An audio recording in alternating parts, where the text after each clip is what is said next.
Hi, it's Mr. Carson again, and let's have a look at some of the basic things we should know. Now, I put this little video as, is this research question okay? And I found this little picture here goes with us and talks a little bit about something we need to think about when we're thinking about our research question. Is it focused? In other words, have you made it so it's not an aim anymore? You actually put some special thing in there which makes it yours and applying specifically to your activity. Is it researchable? Can we find out a bit about it? Is it possible or feasible? Is it specific enough? Is it too complex or is it complex enough? Now, we're not going to too complex at this stage. This is just our introduction. And more importantly, is it relevant? In other words, does it apply to what you're actually doing?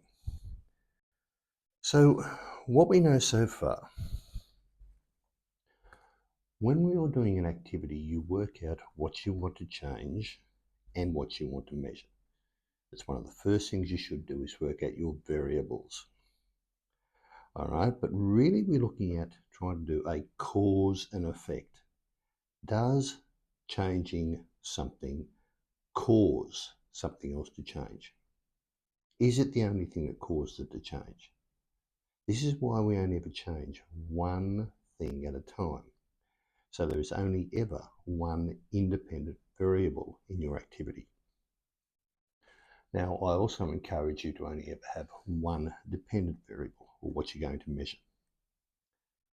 All right, so if we remember that, then what you're trying to tell me about are these two things. In other words, you're basically going to ask me a question.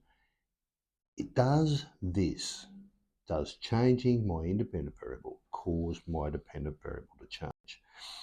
And that is something we need to think about. But also we need to think about how and what we're doing. And that's why we put in a little bit of focus with. Otherwise, it remains just an aim. We're trying to find out some general thing. So you try to focus it, and you can have things like, as I've said here, you could have things like a time period. So after 2 days, in 30 seconds, or anything like that. All right? Is it over a distance? Are you measuring something over a distance? What's the distance? Now, here's your chance to be specific and come up with a question that applies to your activity. Now, I'm suggesting to you that you could also think about your control variables. They might form something that would help us focus. In general, I've called it a template. In other words, something we could use to actually think about what we're doing, and it's a general guideline about what my research question should look like. So I've said to you to think this: how does increasing, please don't just say changing. So how does increasing my independent variable affect my dependent variable if, and I've said special focus, if I do it on Tuesday, if it is left for 3 days, right? So you set things up and basically understand what you are doing, and then you tell the person this is what's going to go on. That makes it easier for me to try to replicate yours too and check on it. So here's some examples. Now you'll notice I've got little boxes here, and hopefully I can move them. And I'm going to have the red box. I've put 3 examples. All right, our first one: how does increasing the salinity of a liquid affect the mass of potato cores left in it for 2 days?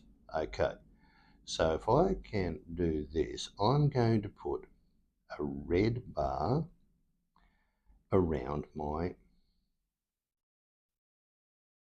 independent variable. What I'm changing is the salinity.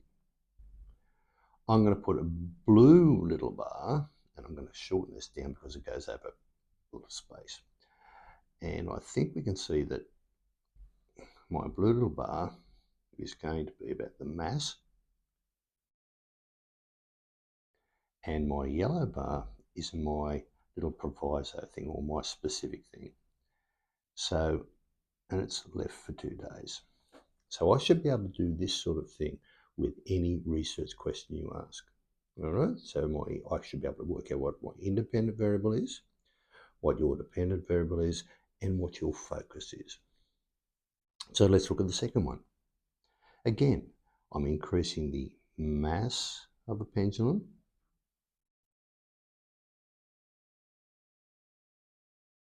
Right? I'm measuring the swing time. In other words, how long it takes for the pendulum to go there. And the special thing I've organised with this one is I've said my string length. So to focus it, now this would change, or it could change, if my string is a different length to that. But I've chosen my string length to be 30 cms. You're seeing how this goes now? So it's a nice little pattern and some examples. Now let's look at the last one together. Now the last one is increasing the concentration of hydrochloric acid. Now I've been very specific here what I'm changing.